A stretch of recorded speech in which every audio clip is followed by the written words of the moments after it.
Hello, it's Bertie here.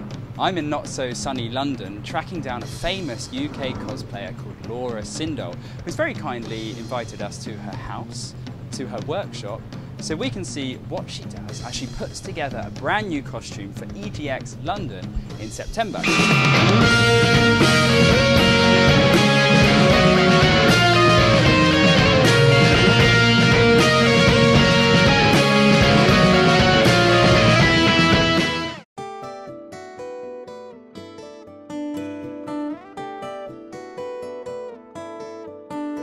Laura, you are one of the most prominent UK cosplayers, is that correct?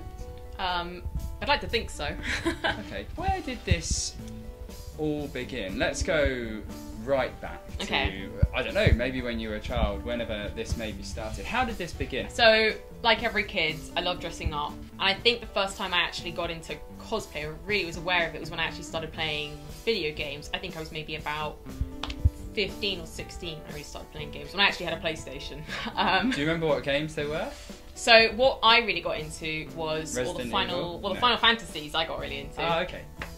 And a lot of my first costumes were from Final Fantasy. I made a few costumes, I think, when I was younger, but never wore them anywhere. I'm quite happy to make costumes for other people and for them to wear them. I just like making them. But I think the first time I ever really cosplayed was at, I think it was the Final Fantasy 12 launch, and I remember it being at the HMV store in London. So I went along there, well, I saw it and there was a contest to like enter, and I just saw that a lot of cosplayers in London were going along to it, and I thought, oh, perfect, I can finally go to an event and meet a few people. And I made a really rushed costume, and it was actually of Lightning from Final Fantasy 13, because they just released the first image of her at the time. And I thought, I really like that design, I'm gonna make that costume. And I spent like a week, you know, at home with like my mum can help me on bits and adapting like a white shirt I bought in a charity shop. And if I look at it now, I just think, oh my god, it's the worst. It's really embarrassing to look back on now how bad it is. But I remember going to this event, I knew no one there or anything, and straight away met a bunch of cosplayers all dressed up in Final Fantasy stuff and bonded with a bunch of people there straight away, and that's kind of it really. And then after that I just started going to conventions and just going along to them, not even knowing anyone there, and just thought, like, you know, I'll just make friends with people here. And I did, and that's kind of been, I guess, the cosplay love affair since then. That was about 8 years ago.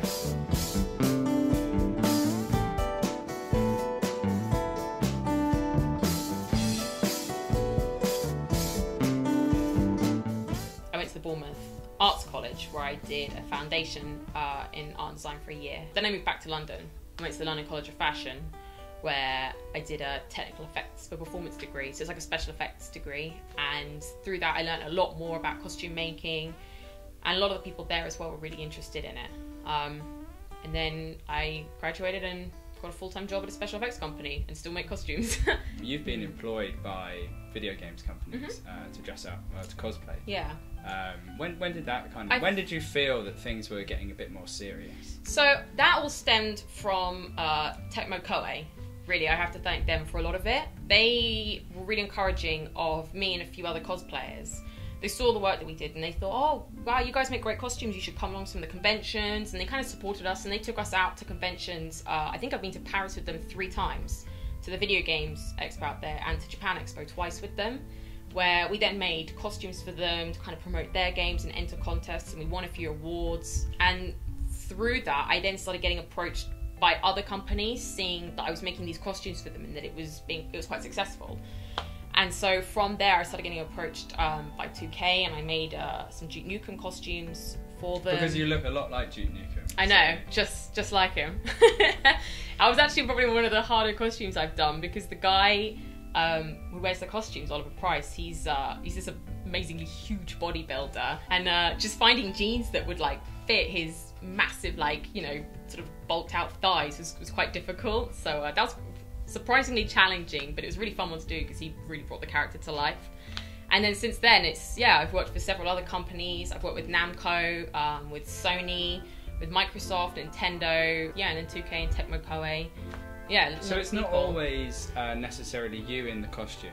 No, barely. It's actually, if I do stuff for video games companies, it's hardly ever me, which I kind of obviously I like making my own costumes and wearing my ones that I want to do, but when it's with a company, it's quite nice to actually be given, you know, a model, and then you have to work these specifications, and it's usually then fitted on someone that really suits the character.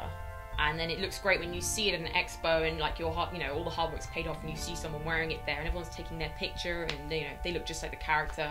So it's quite nice having that side of it as well, being able to do costumes for me that I want to make for myself, but then also ones for other people, and fitting it to their brief, and then seeing that come to life. You haven't forgotten anything, have you, Escha? EGX London. Yep. It's coming up in September. I understand you're putting a costume together for the show. Which is the costume that you're putting together? I'm making Escha from the new Atelier. Okay. And it's something that I love the games. I think the artwork is really beautiful from them. And I was really lucky and got my hands on a copy of it quite early on. And I just love the design of Escha's costume. And I have to admit, I got a new sewing machine recently, and it was sort of perfect putting this costume together. So it's kind of one of the things that I really wanted to test it out, like my new machine, and put this costume together on it. So this costume, Escha, is what we're actually seeing behind us here. So this is it here. These Black Widow. The first edge, yeah, with the Black Widow belt. This isn't a hairy chest in the middle. This is so. We've got the a kind of waistcoat. The little bolero kind of thing. Half most of it together. So how long has this taken you? I would say I maybe spent about 3 weekends on that so far. Okay. Yeah. And how much work, how many more hours do you think you have to... I imagine quite a few still. There's a lot more to do on it. So far, I've probably spent maybe like £50 on it. Okay. That's including with my lovely tail as well that I got, and some other fabric. I'm going to say it's going to be around maybe 200-300. Wow, this one, okay. I would think, yeah. And how does that level with the other costumes you've made? Is this more expensive, around the middle? I'd say it's around the middle.